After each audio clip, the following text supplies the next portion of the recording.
The Power Factor Show.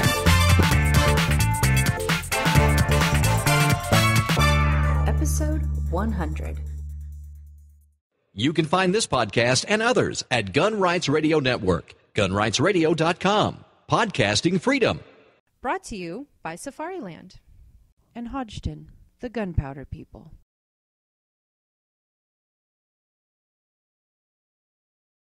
Hi, welcome to Power Factor. I'm Larry. And I guess I'm flying solo this week. This is episode 100, and I'm here by myself. So we are going to talk about shooting this week, as usual. Actually, we've gotten so many requests. Hey, you guys provide great information about shooting. We actually want to see you shoot. So we've got a match that we're going to break down today and talk a little bit about that. And we've got some more in the future that are coming as well. So first of all, this week we have got some business to take care of. Episode 98, Rick posed a question, which was an IDPA question, and I wish he was here to answer it, but I'm going to do my best. So the question was, you've got a 12-round stage, 6 targets, 2 rounds apiece, and you've got 11 rounds in the gun, because IDPA you're limited to 10 rounds in the mag plus 1 in the chamber. So you got 11 in the gun, and you fire your 11th shot, and you decide, I'm not going to waste the time to reload, I'm just going to be done, and you're trying to game it. And so the question Rick had was, what's the penalty for doing that? Is there a penalty for doing that? And the answer is, there are penalties for doing that, and it's spelled out in the rule book. There is an FTDR, which is a 20-second penalty. You've got a procedural penalty, which is another 3 seconds. And then there's a little bit of fuzzy whether this is part of it or not, whether this was part of the question or not, but you also have the miss to count, which was a negative, another 2.5 seconds, I believe. So now, after we got done filming the episode, the answers started coming in. Rick said, well, I did say penalties, and a miss is not really a penalty, it's a miss, so we would accept either answer of a 25.5 second total penalty or a 23-second total penalty, either way. So hopefully I got that right. I'm not an IDPA guy, you guys know that by now. So if you got a problem with that answer, take it up with Rick. But we got all our correct answers in. Out of the thousands of correct answers that came in, we went to random.org and we chose, by random, Steve Koski is the winner for this week. So congratulations, Steve. That's actually a name I recognize from the forums. So glad to see a familiar name out there. Now, again, a couple more pieces of business to take care of. We've got an interview coming up with Chris Hodgdon, and that's last time Steve and Rick interviewed Chris. They'll probably be the guys to do that again. And so if you have any questions for Chris Hodgdon of Hodgdon Powders, if you have any load question, what if I want to use this powder with that bullet, I don't know, whatever your questions might be, send them in, and that'd be great if we could get some feedback from you guys and some questions we could take directly to the man himself. Next piece of business, just in general. If you have questions for us, questions about the game, questions about your equipment, just in general, we get things all the time, and we enjoy doing what Rick says, our Readers Right episodes, or our viewer question and answer episodes. We enjoy doing those. You guys seem to like them. You get to see your name on the screen and everything right about here, right? So that's always fun for everybody, and it makes it easy on us too. So that's kind of fun. So that's nice. And then also, if you have any suggestions for shows, if you've seen the past 99 shows and there's still something that you wish we had done, let us know, and maybe we've already got it in the queue, but maybe not, and we'll take those suggestions as well. So this week we're going to break down a shooting match that I attended. Unfortunately, Rick wasn't there, Steve wasn't there, Caleb, he's doing his thing, traveling across the states with his job, but he'll be back around as a guest host from time to time, I think, and we're going to get him on for the real milestone, which is episode 104, which is our 2-year anniversary at 52 episodes a year. So, and we're going to try and do something special on that one. So anyway, this is a match that I shot, and it was part of our championship series, and I'll explain that first of all. In our section, in our USPSA section, there's 6 clubs, and every summer, generally the summer's our main season. Some clubs go year-round. Most clubs take a couple months off right about December and January. But in the spring and summer, each club, as part of this series, each club has one special match that they try and do it up a little bit better. They try and really get good props going and make sure that everything follows the rule book, as like, almost as if it was to a standard of a nationals, where they're not using that level 1 exception, for example. We try to get a couple extra stages, so instead of 6 stages or 7, maybe we'll have 8 or 9. Sometimes we even get to have a chronograph at these matches. And we try and do it up as officially as we can, and yet have it still be a level 1 match. It's not a level 2 match where the stages have to get approved by the national NROI, and you've got to have official, range master assigned and all that kind of stuff. This is still a level 1 match, and all the matches in this series are level 1. But the point of it all is that we've got, like I said, we got 6 clubs. And each club does one special match, and then we figure out who was the best over the entire thing. So it's kind of a tournament format, although it's just a single gun type. It's all pistol.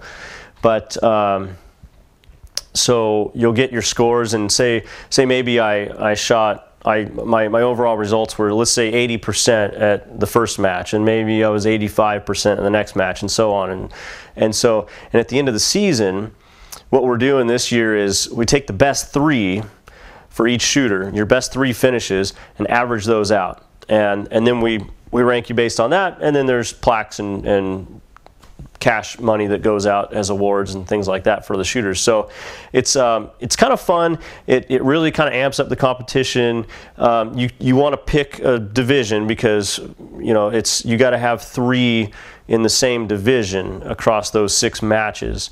And so generally, once people shoot the first one, they lock into a division if they're really playing the game, if they're really going for it, and try and do the best within whatever that division is they chose.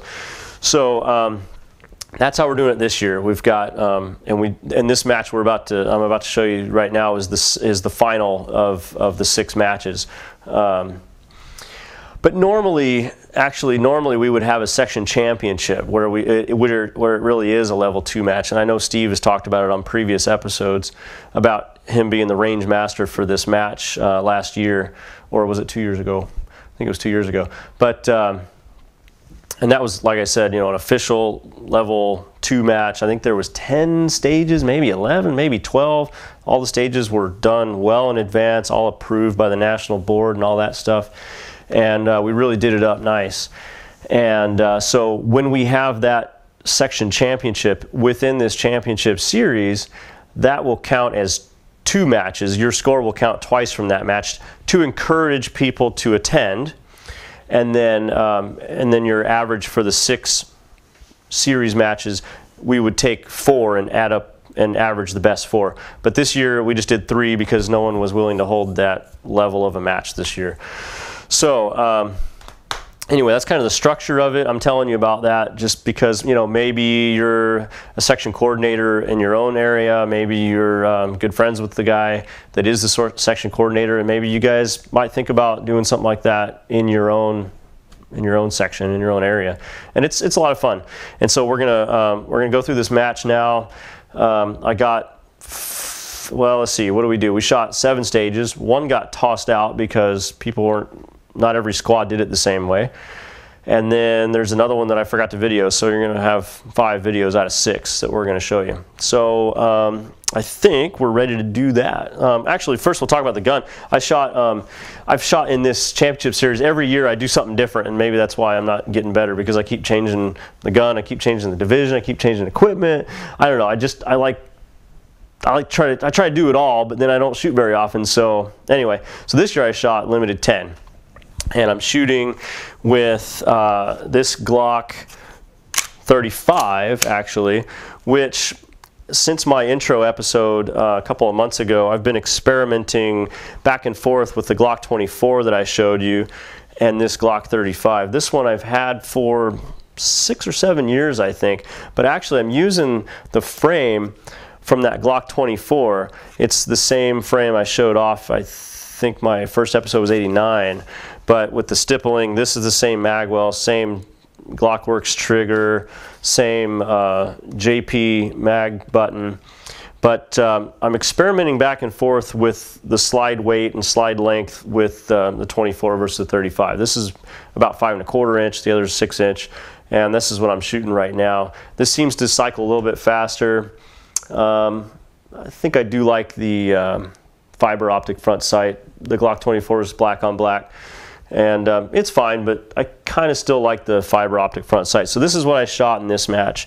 And in limited 10, like I said, with the extended magazine, so you can still see them in this magwell, but only 10 rounds per magazine. So, having said that, we're going to go through these stages, and I'm going to watch them with you as we go through this, and kind of pause to talk about them a little bit. So this is stage 1. And unfortunately, the RO, my buddy here, kind of got in the way with his umbrella, but I'll kind of describe. You see the shooting area here. It's you know, a long box. And right down the middle, you see those poppers. There's actually 8 poppers there in a row, and they're all forward falling. And as you know, a forward falling popper takes a little while. It takes a little time to fall down. There's a Texas Star in the back corner. You'll see that there's a no-shoot block in the top, and that's because the berm height is a little low and they don't want you shooting that high on the berm, so to get you away from that, they block the top of it with the no-shoot target, which makes it oh so much fun to shoot. So let's go through stage 1 here. I get this going. So you start right there, there's toes on the marks. I came over to the right side. I'm shooting paper targets over here, and then here I reload and start going for the Texas Star. And my plan was to shoot those big poppers from here. You could see the back few kind of from the side, and that would have been nice. I kind of forgot the plan. Went to the middle, shot these 2 square plates on the left, as you saw, and that was not the plan either. I was going to shoot a couple poppers while I wait for them to fall, transition to the square steel plates, and then come back to the poppers as they were falling. That didn't really work so well, but or my plan, didn't execute my plan the way I planned, but it worked out. So stage 2, this one we start. I don't know, I'll just run through here, kind of discuss as we go. I kind of missed my grip, you'll see here, and had a false, kind of a bad start there, and then now I get going. And this is, I think, a 32 round count stage. For some reason I went to the right. That's not normal for a right-hander, because right there my reload was a little bit on the line, on the 180. Don't like the reload moving from right to left. Prefer from left to right as a right-hander. Finished and low, show clear, slide forward, hammer down, in. Okay, this stage here, this was a standard stage. I'm going to pause this while I talk about it. We're standing in a shooting box. There's this dividing wall you see on the right. And the stage description was shoot, you had a mandatory reload between paper arrays. So we had this paper target array on the left and one just like it on the right, which was just 2 paper targets. And the steel can be engaged at any time. So let's run through this one. Are you ready? Stand by. So I start here on the paper. I'm kind of counting my rounds. I don't want to run out, move to the other side of the box. You have to leave the box and come back, and then slide forward, hammer down, and holster. Finish it out. This was another big stage. A real unusual start. Well, a difficult start anyway. It was, as you see, we've got these X's on the table, and that table is, and it's on the opposite side of the table. And so it was a long reach, especially for a short guy like me. And it was all wet, and you have to get your hands in the water and all that kind of stuff, which is not conducive to perfect shooting, but you know, everyone's in the same conditions, right? So. Are you ready? And then you could start on the other side. It was kind of a mirror image stage. You could start on the other side. It had the exact same setup. So we got a couple poppers. And notice I'm backing away from those targets as I'm engaging. That's a good time saver there. Hit that activator. Here I shoot the swinger, the steel, the swinger, the steel, and come over here and finish up. Nice. Unload. Okay, and this is the last stage I got on video. This was interesting. It was actually the first stage we started on for the match, and at first I didn't even realize that plate rack was part of it. All the plates were down, and I had one plan, and then the match director was on our squad and said, "Oh, hey, we got to set up that plate rack." And I said, "Oh man, now I got to rethink everything here." So it was a retreating stage, which means we start downrange at this table. And the way they had it was your gun was on one X. They had two X's on the table, one on either side. Your gun was on the X, and your first magazine, so it was an unloaded start, your first magazine was in the bucket, which was on the other X, and then you start with your hands on the bucket. And all the other magazines for the stage had to be on these barrels. You could not, on these 4 blue barrels, you could not start at the buzzer. You were not allowed to have any magazines on your belt at the buzzer. So now I'm shooting limited 10. We've got 8 rounds to start with. We got 8 steel that's up there, and I got all my ammunition behind me, so I got to really make sure I get the hits. And then we'll go ahead and start rolling the video here.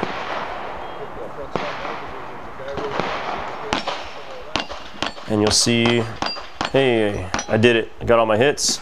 Come back here, use the other 2 rounds on that one target. And I'm reloading at the barrel. Actually, the first time ever, I put my gun down and I jammed 2 magazines. I got 2 mags on that barrel. One in each hand. I jammed them in my mag pouches and picked up the gun and started shooting again. And then finish it out. So then all my reloads got to come from my belt after the first reload. So so that was good. So that was the match. It was a lot of fun. As you can see, it was very wet out there, and which is not always that much fun, but I absolutely had to be at this match. I had there was another guy in the limited 10 division that anytime I didn't show up, he would win the match. And if I showed up, I would win the match. So I had 3 100% match finishes, which, hey, I get to average 3, I get 100%, right? Well, he had 2, and this was the last one to go. So I had to be there to at least try to stop him. So we're going to put up now my analysis here. First of all, we'll look at the USPSA screenshot here of the results, and you'll see at this match there was only 3 limited 10.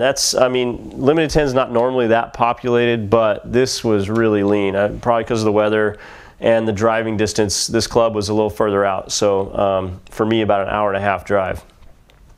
So you see there's only 3 shooters here, and there's me on top with the 100%, and this Steve is the other guy that, like I was saying, when I don't show up, he's the guy that's got the 100%. So I had to go stop him and claim my victory.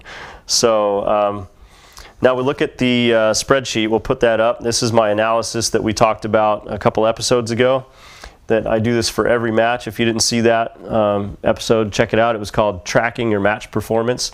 So this is my tracking, and looks like 100% across the board. This is the first time I won every single stage. So this is what the spreadsheet looks like when you win. When you win the stage, you got 100% of the points, 100% of the time, and I happen to do that on every single stage.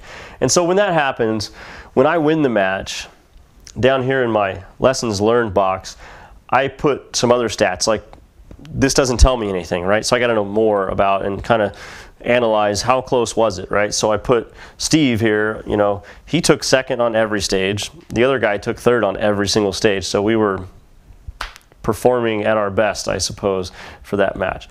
So And so I put down stage by stage what the second place guy, Steve, what his finishes were. And that's just kind of how I analyze when I win the match. And then down in the left corner, like we've talked about before, those are just plug numbers. I was first place out of 3, match percent 100%. So that was fun. Now we're going to show you our series results and kind of walk you through that a little bit. Now I've had to kind of cut it up so it would fit on one page, do some cropping and stuff. But here's the results you'll see here on the screen. We've got I kept the open division guys on top because they were just there anyway and it fit. So I just to show you who else is out here playing. And I did hide the last names just to protect the innocent or the guilty, as Rick said. But if we come down to limited 10, you'll see the match results. There's my name on top. And then this is how we tabulate them for the series. So you see I shot Renton, I shot Marysville, I shot Paul Bunyan, and this match we just watched here, this was Kitsap.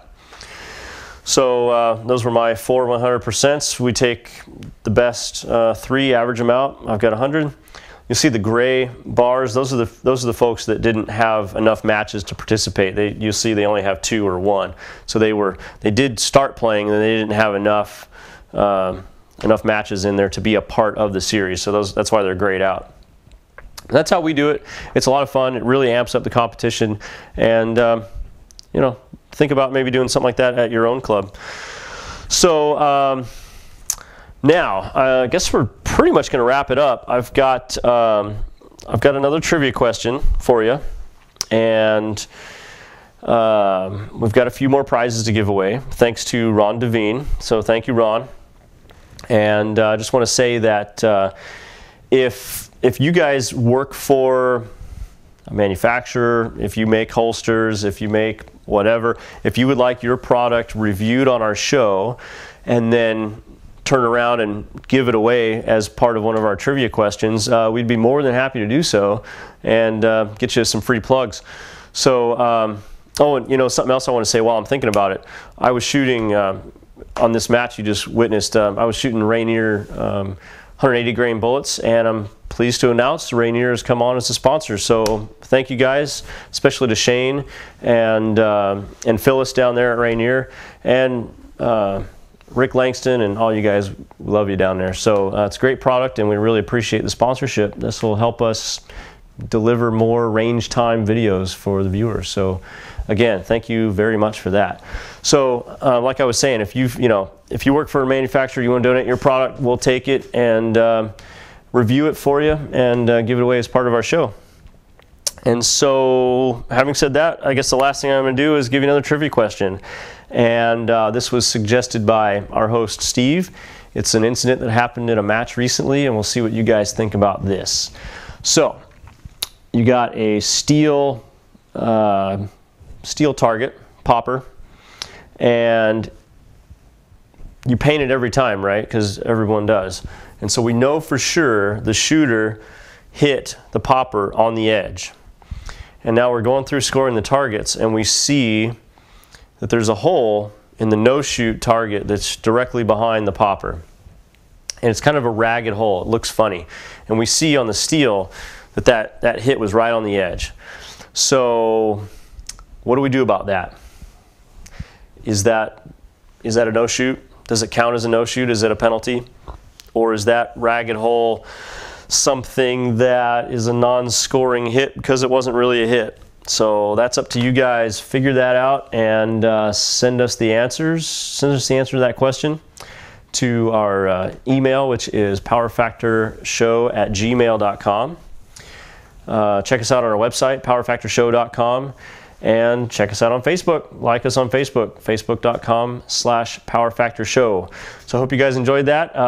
Hey, we actually shoot sometimes. It's great. I know that wintertime's coming up, and we're hoping to get you some more match videos. I'm going to do what I can to drag Rick out there with me in the rain. That's right. Thanks a lot. See you next week.